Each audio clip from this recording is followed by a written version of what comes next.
When I picked up the phone to ask my son Max when his wedding would be, my daughter-in-law Lena looked me right in the eye and said with a chilling smile, "Oh, we already got married yesterday. We only invited special people." The words hit me like a bucket of ice water. Special people. I, who for 3 years had paid their monthly rent of $500, bought every piece of furniture in their house, and filled their refrigerator when they had nothing to eat, I was not a special person? I stood there in the living room of my own house, holding the phone as if it weighed 1,000 pounds, watching my son avoid my gaze, while Lena made herself comfortable on the sofa I had bought for them. The pale pink dress I had picked out for her wedding hung uselessly in my closet, along with the new shoes and the illusion of being part of the most important day of my only son's life. I had spent $200 on that dress, thinking about how nice I would look in Max's wedding photos in which I would never appear. For weeks, I had planned every detail. I had put money aside to give them $1,000 as a wedding gift. I had called my sister Diana in Chicago to tell her the good news. I had cleaned my house from top to bottom, thinking they might come celebrate with me after the ceremony. All of that collapsed in a second with those 4 poisoned words: only special people. Max finally lifted his gaze and said in a rehearsed-sounding voice, "Mom, it was an intimate thing, very small, just the 2 of us and the witnesses." But I knew it was a lie. I saw the photos on social media. I saw Lena's parents proudly posing next to the bride and groom. I saw her siblings toasting with champagne. I saw Lena's white dress, which I had helped finance with the $800 I had given her last month for her personal expenses. I saw everything I wasn't supposed to see. A week later, exactly 7 days after that humiliation, Lena called me with a completely different voice. She was no longer the confident woman who had excluded me from her wedding. Now she sounded desperate, almost pleading. "Renate, the rent is overdue. The landlord is pressuring us and says if we don't pay this week, he will kick us out. You forgot to make the transfer." Her voice trembled slightly as if the world were ending. I was silent for a few seconds, remembering all the times I had run to the bank to make that transfer. All the times I had canceled my own plans to make sure they had a roof over their heads. All the times I had eaten beans and rice so I could give them money for their desires. And now, after they had excluded me from the most important moment of their lives, they had the audacity to call me as if nothing had happened? "Lena," I said with a calm that surprised even me, "didn't I warn you that I only help special people?" The silence on the other end of the line was so deep that I could hear my own heart beating. For the first time in years, it was not I who was trembling, but her. "Renate, I don't understand. We were always special to you. You're like a second mom to me." Lies. All lies. Wrapped in that sweet voice she only used when she needed something. The same voice she had used to ask me for money for the wedding dress, for the honeymoon, for the rings, which I had helped finance without knowing I would never see the ceremony where they were exchanged. For so many years, I had this constant feeling of walking on eggshells, weighing every word, every gesture, every gift, hoping to get a crumb of affection from my own son. I was the perfect mother, the obliging mother-in-law, the silent provider who never protested when they treated me like I was invisible. But that phrase, "only special people," awakened something in me that had been dormant for too long. I had calculated in my head how much money I had spent on them in those 3 years. Between rent, food, gifts, emergencies, and whims, it was over $20,000. $20,000 I had taken from my retirement, from my savings, from the money my late husband had left so I could live my last years in peace. And what was all that for? To be treated like a stranger on my own son's wedding day? That night after I hung up, I sat on my bed and cried. But they weren't tears of sadness.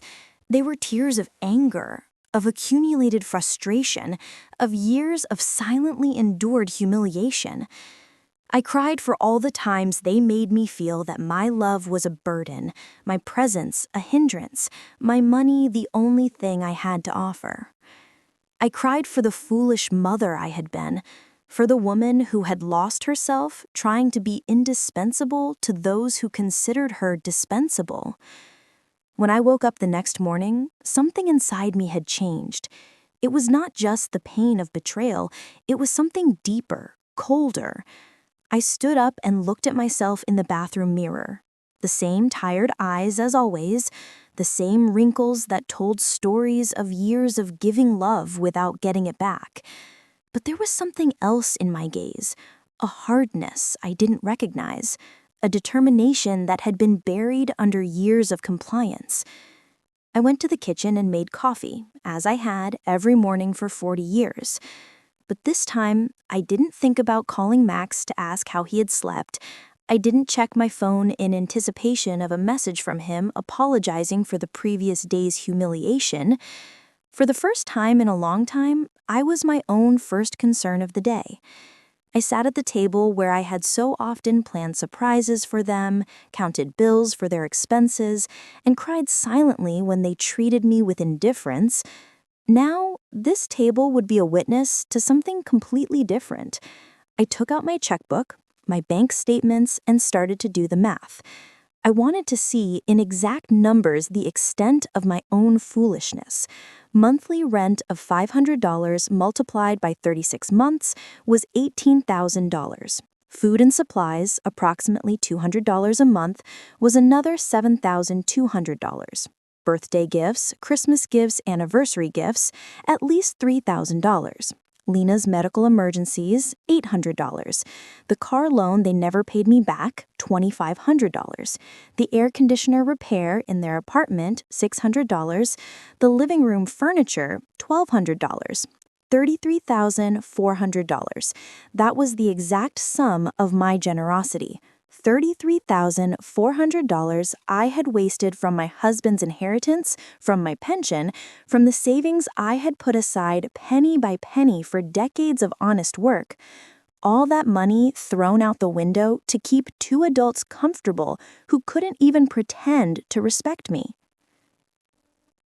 The phone rang and I saw Max's name on the screen.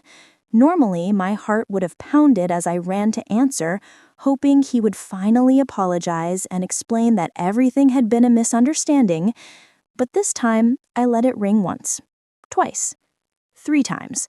Finally, it fell silent, and I continued drinking my coffee as if nothing had happened. 10 minutes later, it rang again.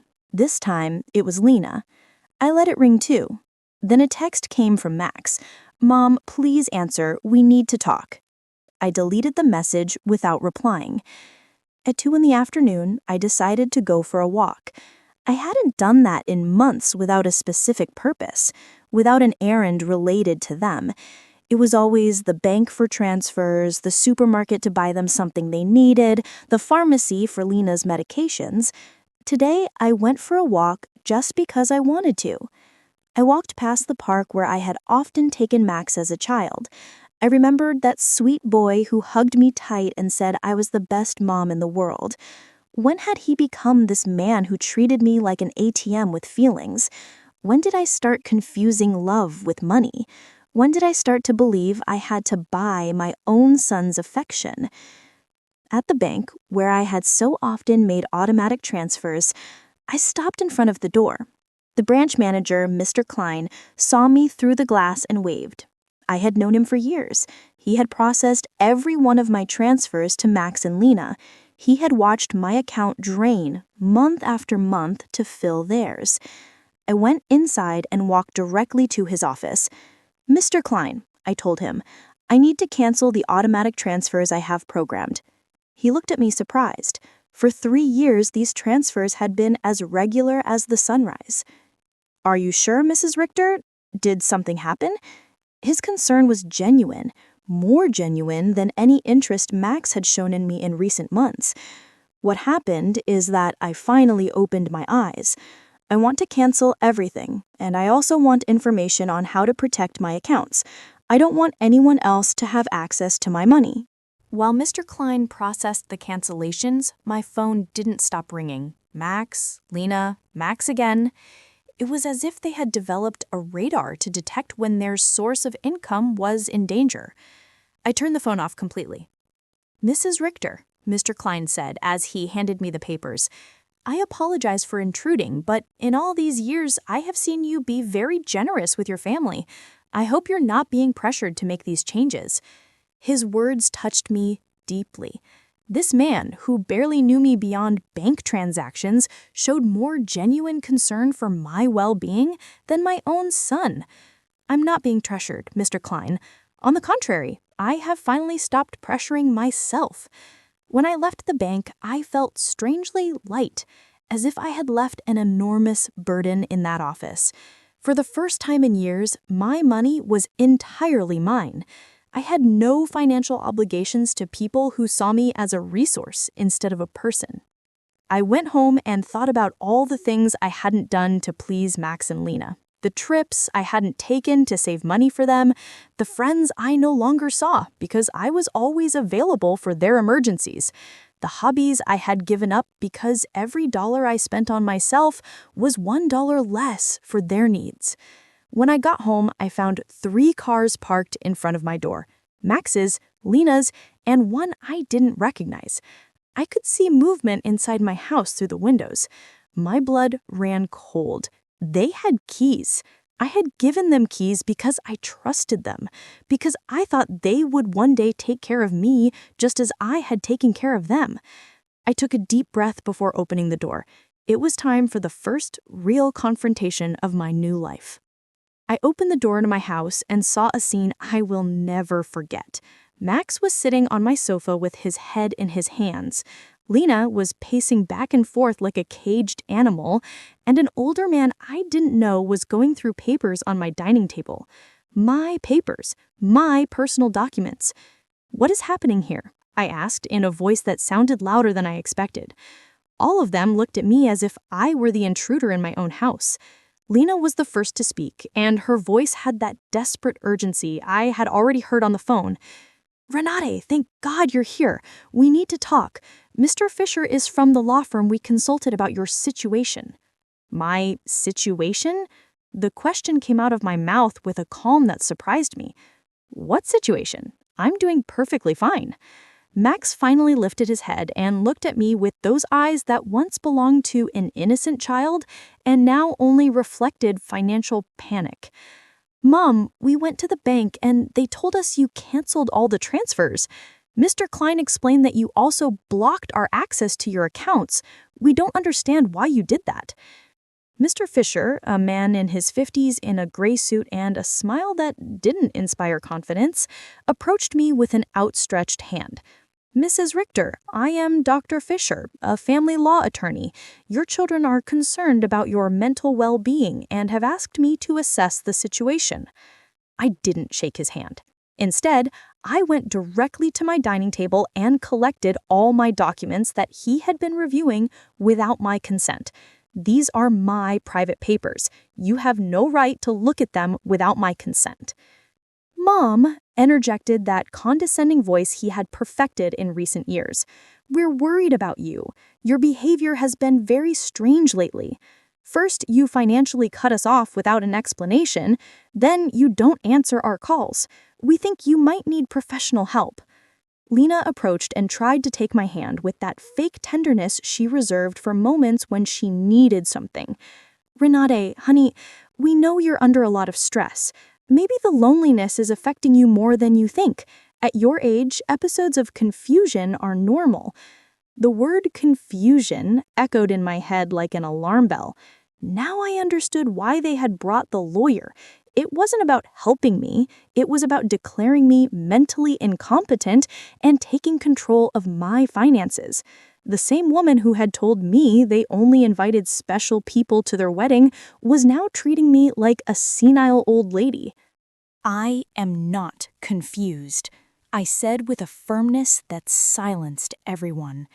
"I am clearer than I have been in years, and you are going to leave my house right now." Mr. Fisher interjected with that professional voice lawyers use when they want to sound reasonable. "Mrs. Richter, I understand you feel overwhelmed, but your children have a right to intervene if they believe your ability to make financial decisions is impaired. They have documented several concerning behaviors." Concerning behaviors. The laugh that came from my throat was hoarse, almost cruel. Like what? Deciding that my money belongs to me? Deciding to no longer finance the lives of two adults who treat me like trash? Lena jumped up, as if I had slapped her. We never treated you badly. You are part of our family. Everything you have will belong to us one day anyway. We are just speeding up the process. There was the naked, unvarnished truth. Everything I had would one day belong to them. In their minds, I was already dead, and they were just collecting their inheritance in advance. It didn't matter if I had 70 years or 70 days left. To them, I was just an ATM with legs that had become problematic. Out, I said, pointing to the door. All three of you get out of my house. Max stood up with that angry, childlike face he made when he didn't get his way. Mom, we can't just leave. We have obligations. The rent, the car payments, the credit card you co-signed for. You can't just cut us off from one day to the next. I can't. My voice rose for the first time in the entire conversation. Who says I can't? For years, I have paid rent that wasn't even in my name. I filled a refrigerator in a house where I was not welcome. I financed a life that clearly had no place for me. Mr. Fisher took a folder from his briefcase and placed it on my table. Mrs. Richter, we have prepared some documents that could facilitate this transition. A power of attorney that would allow Max and Lena to manage your finances more efficiently. This would just be temporary until you feel better. I took the folder and, without even opening it, threw it directly into the trash can. The only transition that is going to happen here is yours to the front door. Lena started to cry, but they weren't tears of sadness. They were tears of frustration, of contained rage. You can't do this to us, Renate. We were counting on you. We made plans based on your support. We bought things. We took on financial obligations because we knew we could count on you. Obligations based on my money, not on my well-being, not on my happiness, not on my company, just on my money. And now that I have decided that my money is better used in my own life, I am suddenly a confused old woman who needs legal guardianship? Max tried to approach me, but I took a step back. He was no longer the boy who ran into my arms when he had nightmares. He was a 35-year-old man who saw his mother as an obstacle between himself and a comfortable life financed by others. Mom, we made mistakes, he said in a voice that was supposed to sound remorseful. The wedding was a misunderstanding. Lena was nervous. I was under pressure. We can fix this if you just become reasonable again. Reasonable?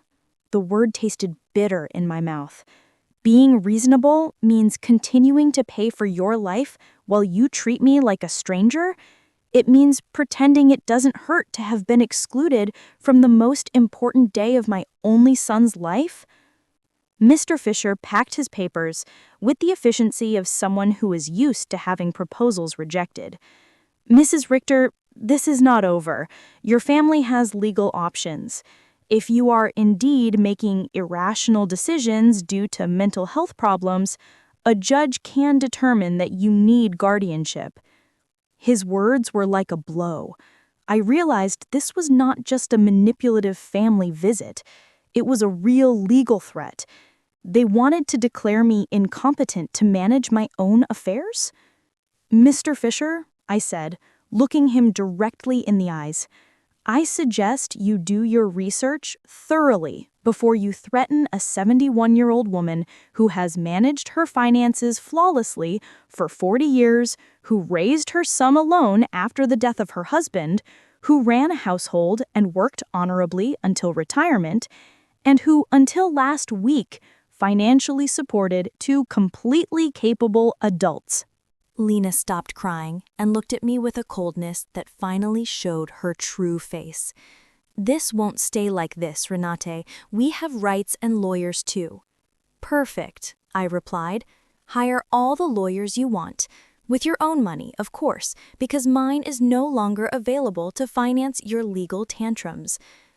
The three of them walked to the door with the wounded dignity of people who are not used to being told no. Before he went out, Max turned to me one last time. "Mom, this is going to end very badly for you. You're going to end up alone, with no one to take care of you when you really need it." "Max," I said with deep sadness, but also with crystalline clarity, "I am already alone. The difference is that now it's by my own choice, not by your neglect."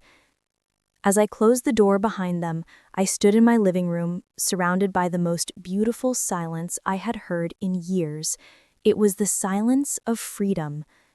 That night, I couldn't sleep, but not out of sadness or regret, but out of adrenaline from having reclaimed control of my own life.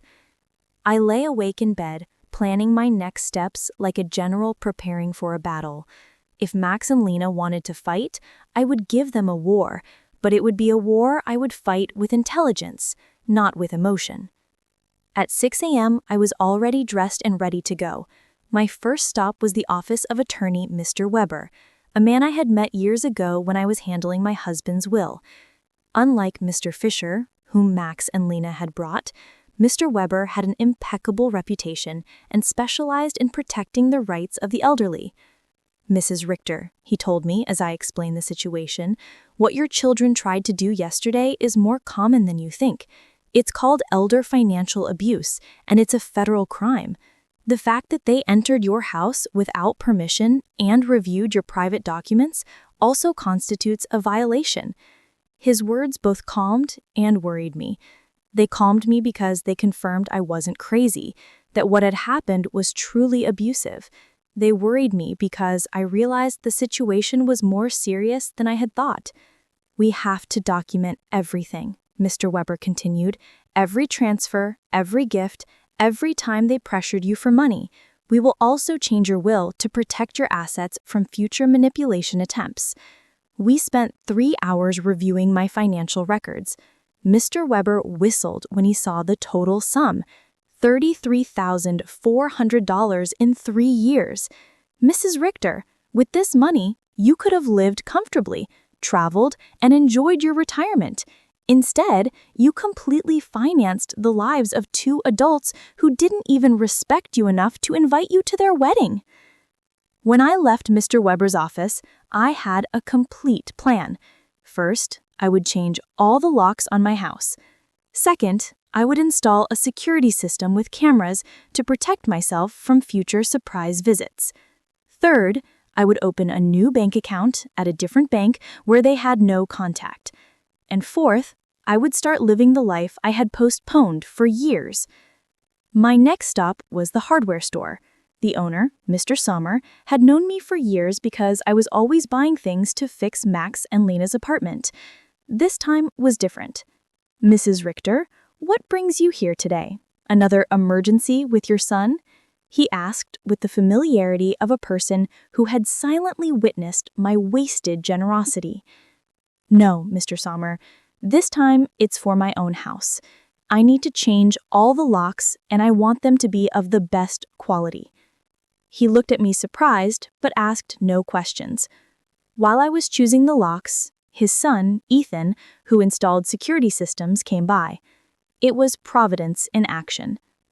"Ethan," I told him, "I also need to install surveillance cameras, the complete system.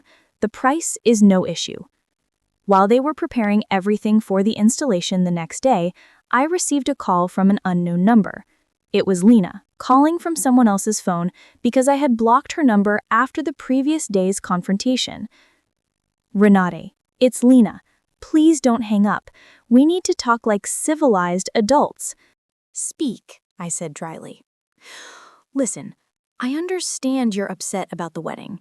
It was a mistake. Max and I have talked about it, and we want to make it up to you.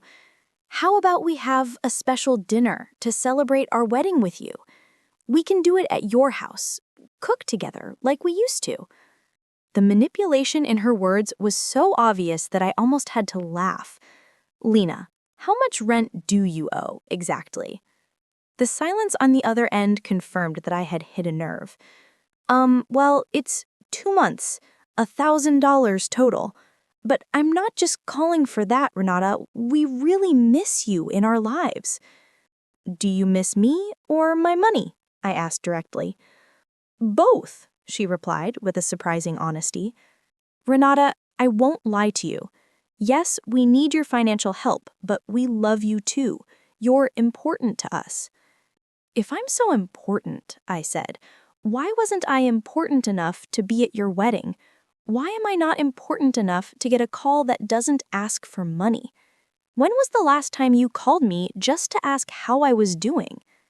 Another silence. We both knew the answer. Never. Lena, I'm only going to explain this to you once. For 3 years, you have treated me like an ATM with feelings. You used me. You ignored me. You humiliated me.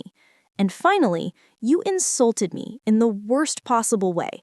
Now that the money is running out, you suddenly discover you love me.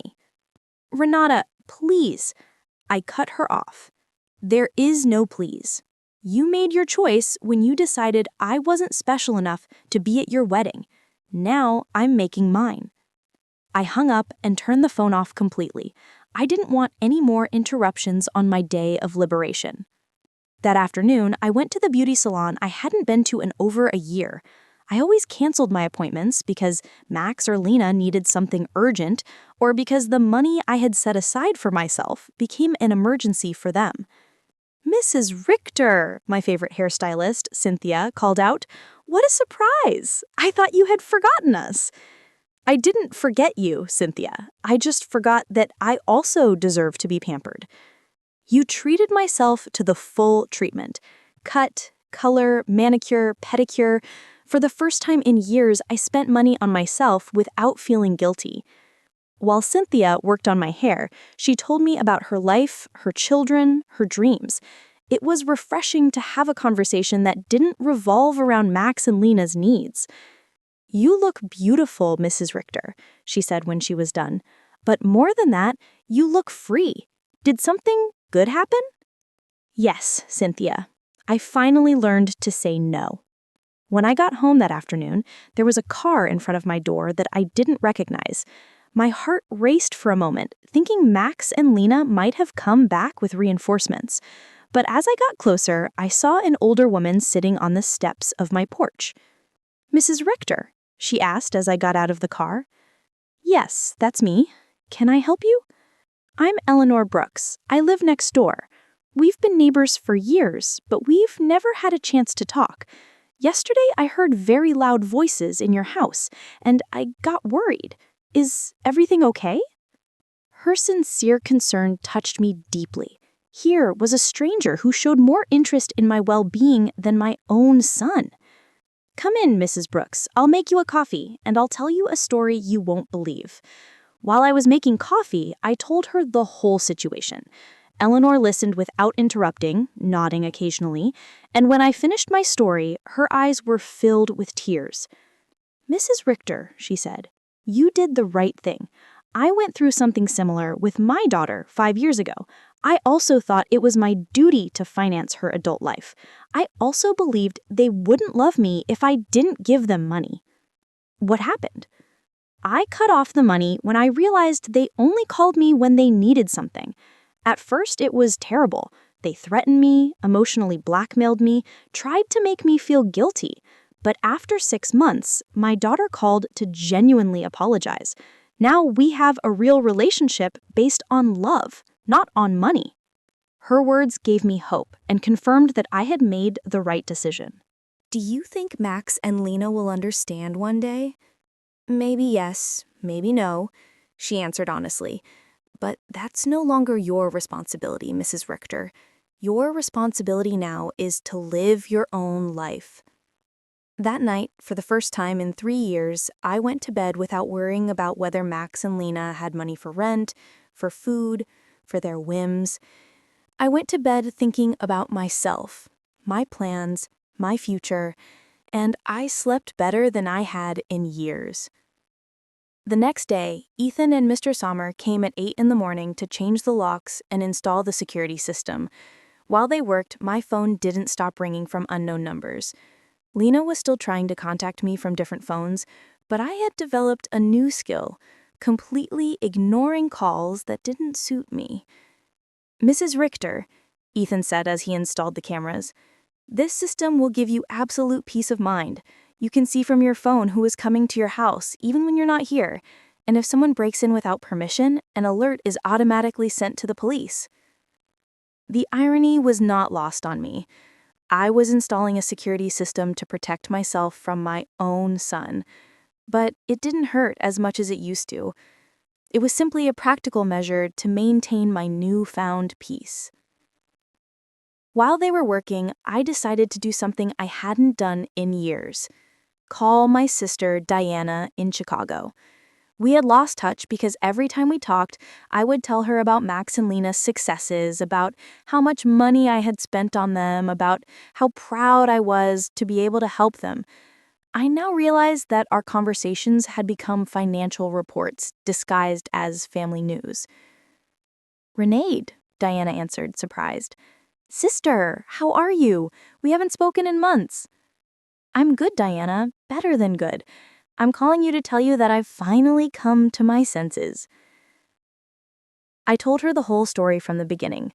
The secret wedding, the humiliation, the visit with the lawyer, my decision to cut off the funding.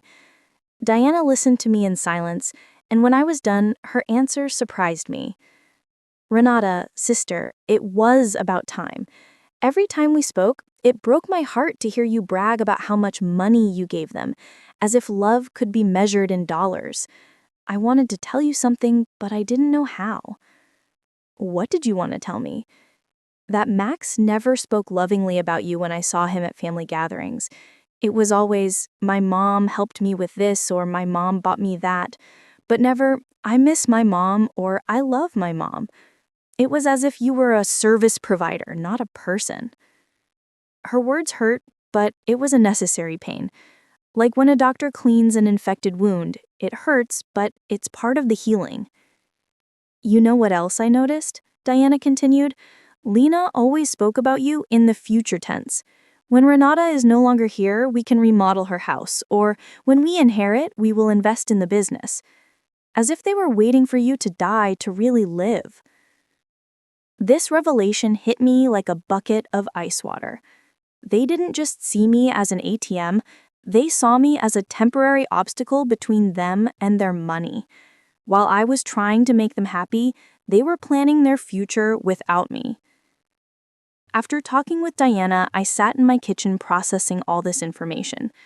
Years of marriage to a man who truly loved me, 35 years of raising my son alone after my husband's death, and 3 years of financing 2 adults who saw me as a $100,000 obstacle.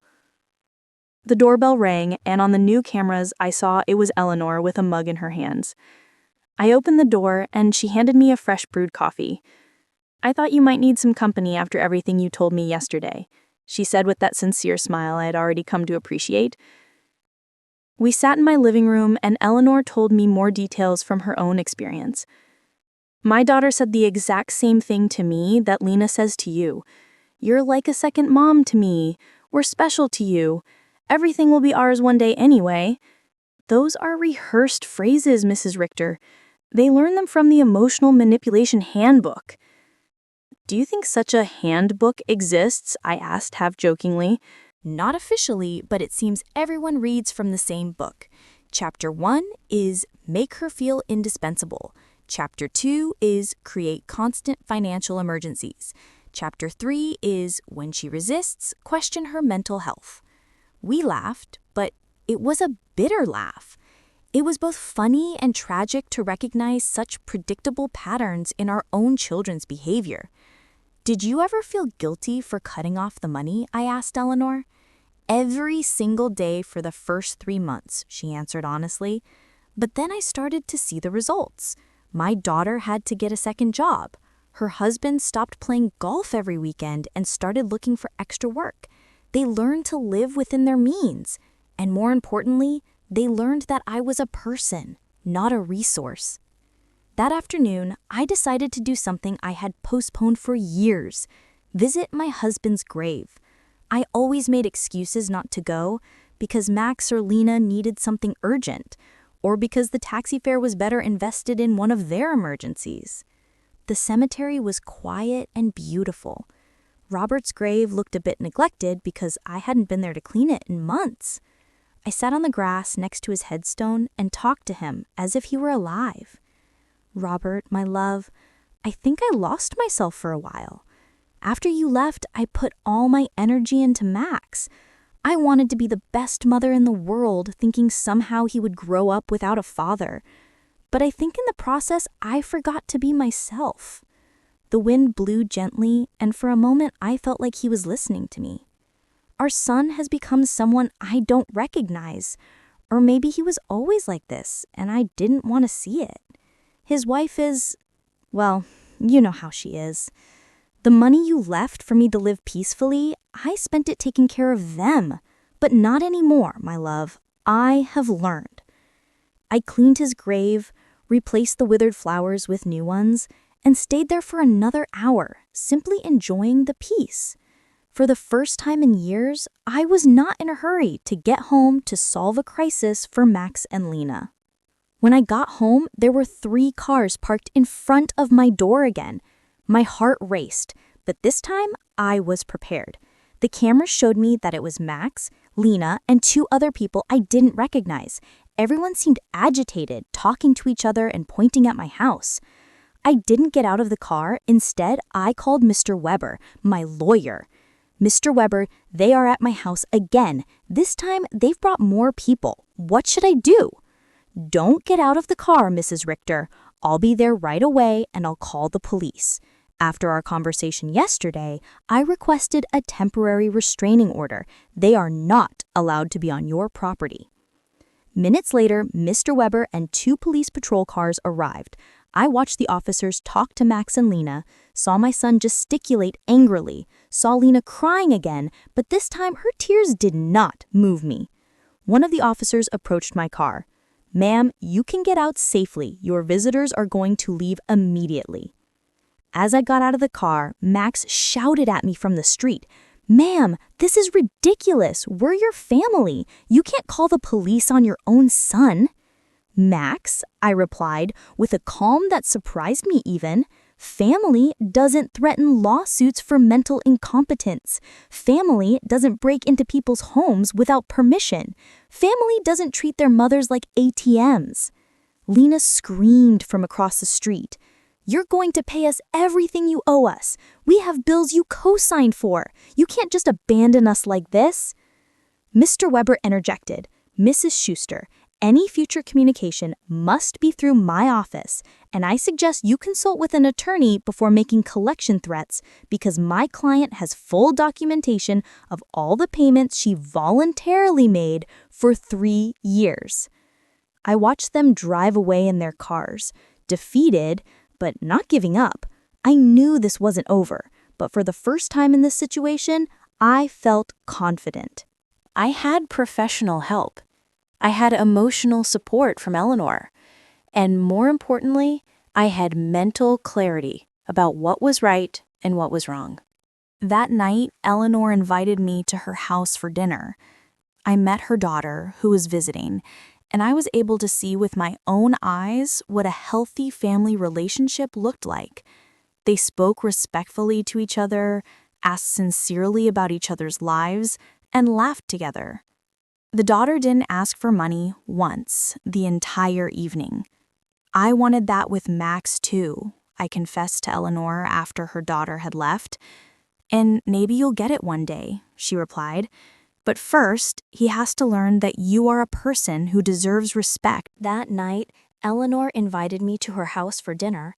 I met her daughter who was visiting, and I was able to see with my own eyes what a healthy family relationship looked like.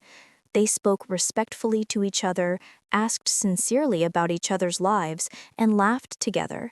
The daughter didn't ask for money once the entire evening. I wanted that with Max too, I confessed to Eleanor after her daughter had left. "And maybe you'll get it one day," she replied. "But first, he has to learn that you are a person who deserves respect, not just a source of income." Her words gave me hope. I was not alone in this fight. I had an army of strong women who had witnessed my transformation firsthand. You know what the saddest thing about all this is? I said. That Max and Lena are willing to destroy any future possibility of reconciliation for money. Even if I were willing to forgive everything so far, there's no going back from this. And maybe that's for the best, Cynthia replied. At least now you know exactly who they are, and you can act accordingly. That night, for the first time since this nightmare began, I really cried. Not out of sadness, but out of grief. I said my final goodbye to the son I thought I had, to the dream of a loving family, to the illusion that unconditional love was reciprocated. But something new also emerged within me, an iron determination not to let myself be stripped not only of my money, but also of my dignity and my freedom. The war had officially begun, but I was ready to fight. The trial came 3 weeks later. I woke up early, put on my best black suit, and looked at myself in the mirror with a determination I had never felt before. Today, not only my mental capacity would be judged, my dignity as a person, my right to live free from abuse, my value beyond my bank account would be judged. Mr. Weber came at 7 in the morning to go over our strategy one last time. Renat, remember, the burden of proof is on them. They have to prove that you are incompetent. We just have to show that you are not. And what if the judge is already biased? Judge Miller has a reputation for being fair. I researched his past cases, and he doesn't automatically favor families. He is dedicated to protecting the rights of the elderly. We arrived at the courthouse at 9 in the morning. In the hallway, I saw Max in a new suit that he probably bought for the occasion, and Lena dressed in black as if she were at a funeral. Maybe it was one, the funeral of our family relationship. When our eyes met, Max avoided my gaze, but Lena held my gaze with a coldness that confirmed that for her, this was just a business transaction. Their lawyer was an older, elegant man, with the kind of confidence that comes from winning similar cases before. When he began his opening statement, his strategy was clear: to portray me as a confused old woman who had been manipulated by strangers to alienate me from my loving family. Mrs. Renat Richter has been showing a clear mental decline in recent months. She has cut off all financial support for her family without a rational explanation.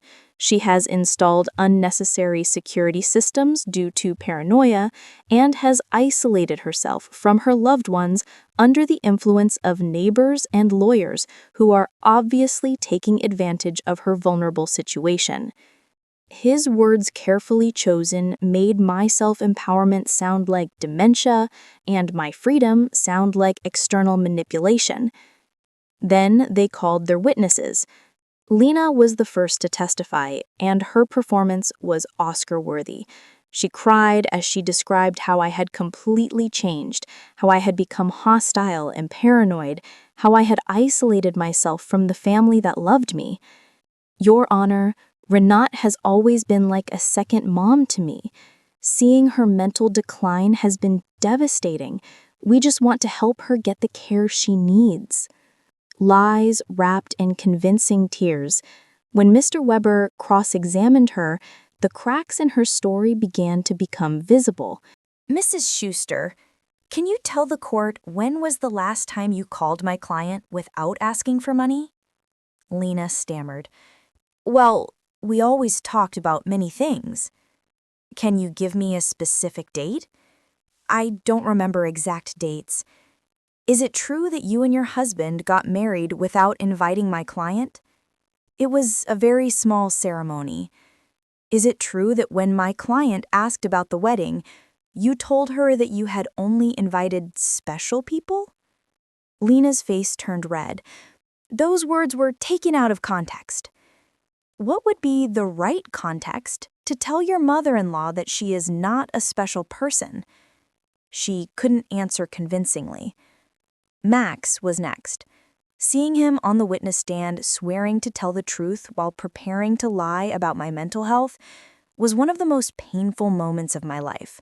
This was the boy I had raised alone, the one I had dedicated my entire life to. My mom has always been very generous with us, he testified. But lately, she has become erratic and irrational. We believe she is being manipulated by people who are taking advantage of her. When Mr. Weber cross-examined him, the mask fell completely. Mr. Richter, how much money have you received from your mother in the last 3 years? I don't know the exact amount. Does $33,400 sound about right? Maybe. She's always been generous. And how many times have you visited your mother without asking her for money? The silence was deafening. Is it true that you and your wife broke into my client's house without permission and checked her private documents? We were worried about her. Is it true that you brought a lawyer to pressure her into signing a power of attorney? We wanted to help her manage her finances. Do you, at 35 years old, need the help of your 71-year-old mother to pay your rent? Max couldn't answer with dignity. Mr. Davis testified about my supposed erratic behaviors, but when Mr. Weber asked him for details, he admitted that he had never spoken to me directly and that all his information was based on superficial observations. Dr. Lehman testified that my refusal to undergo an evaluation was proof of mental decline, but Mr. Weber submitted the documentation of our evaluation with Dr. Moore, which completely refuted his conclusions. Then it was our turn. Mr. Weber first called Mr. Green, my pharmacist, who explained how he had been tricked into signing a statement that distorted my medication buying habits. Dr. Moore testified about my excellent mental state and presented the results of the cognitive tests, which had been flawless. Mr. Sommer, from the hardware store, testified about my mental competence and explained that my decisions to cancel automatic transfers were completely rational and had been processed correctly. Eleanor and my friends from the garden club testified about my clarity, my newfound vitality, and my ability to maintain healthy social relationships. Finally, it was my turn to testify. I stood up with dignity and walked to the witness stand, feeling the weight of 71 years of experience, of wisdom gained through pain, of strength discovered in adversity. Mr. Weber guided me through my testimony, letting me tell my whole story: the $33,400 spent in 3 years, the humiliation of being excluded from the wedding, the constant emotional manipulation, the violation of my privacy, the legal threats. Mrs. Richter, Mr. Weber finally asked, why did you decide to stop financial support for your son and daughter-in-law? Because I finally understood that what I was getting from them was not love. It was a commercial transaction disguised as a family relationship. My money was welcome, but I, as a person, was not. Do you regret your decision? I only regret that it took me so long to make it. Max's lawyer tried to make me appear confused during his cross-examination, but I answered every one of his questions with clarity and precision. When he tried to imply that my new friendships had manipulated me, I explained to him that for the first time in years, I had relations based on mutual respect and not on financial interest. In his closing argument, Max's lawyer insisted that I was a victim of external manipulation. Mr. Weber's rebuttal was devastating. Your Honor, what we have seen here is not the case of an incompetent old woman, but that of a woman who has finally found the strength to free herself from years of financial and emotional abuse. The plaintiffs have presented no real medical evidence of mental incompetence. What they have presented is frustration because their source of income has decided to exercise her legal and moral right to protect her own resources. Judge Miller retired to deliberate for 2 hours. That felt like 2 years. When he came back, his expression was serious but clear. After reviewing all the evidence presented, he began, "It is obvious to this court that Mrs. Renate Richter is in full possession of her mental faculties. Professional psychiatric evaluations confirm her cognitive competence. Her financial decisions, as painful as they may be for her family, are completely rational and within her rights." My heart began to beat faster. Furthermore, the judge continued, "The evidence suggests that this lawsuit is motivated by financial interest rather than by genuine concern for Mrs. Richter's well-being. The court completely denies the request for guardianship." I had won. I had not only won the lawsuit, but also my freedom, my dignity, my right to live free from the abuse of those who supposedly loved me. When we left the courthouse, I saw Max and Lena talking angrily with their lawyer. Lena gave me a look of pure hatred before she walked away. Max looked at me one last time, and for a second, I saw something that could have been regret, but it was already too late. That night, Eleanor organized a celebration at my house with all our friends. We toasted to justice, to freedom, to the sisterhood of strong women who support each other. Renate, Alfreda told me, today you didn't just win a trial, you won back your life. She was right. For the first time in years, the future was completely mine. I could travel, I could love, I could create. I could live without fear, without guilt, without manipulation. 3 months later, I sold my house and moved to a beautiful apartment near the city center. I donated half of my money to organizations that protect the elderly from family abuse. With the other half, I began to live the life I had always wanted. I traveled through Europe, took art classes, and joined volunteer groups. I never heard from Max and Lena again. I heard from others that they had to move to a smaller apartment and that Lena had found a job for the first time in years. Perhaps the adversity would teach them what my generosity never could: the value of honest work and independence. Some nights, when I look at the stars from my new balcony, I think about the woman I was a year ago, fearful, manipulated, believing I had to buy love. That woman is dead, and in her place, someone has been born who has understood a fundamental truth. True love never has a price, and freedom is never too expensive. My name is Renate. I am 72 years old, and I have finally learned that the most important person I have to love and protect is myself. If you liked my story, you can support me by making a donation so I can write more stories. Thank you in advance. And you, what would you do in this person's place? I would love to hear your opinion, so please share it with me in the comments. I'm always curious about what you all think, and also write me where you heard this story. For more life stories like this, like the video and subscribe to my channel. There are many other stories waiting for you. With heartfelt greetings, until next time.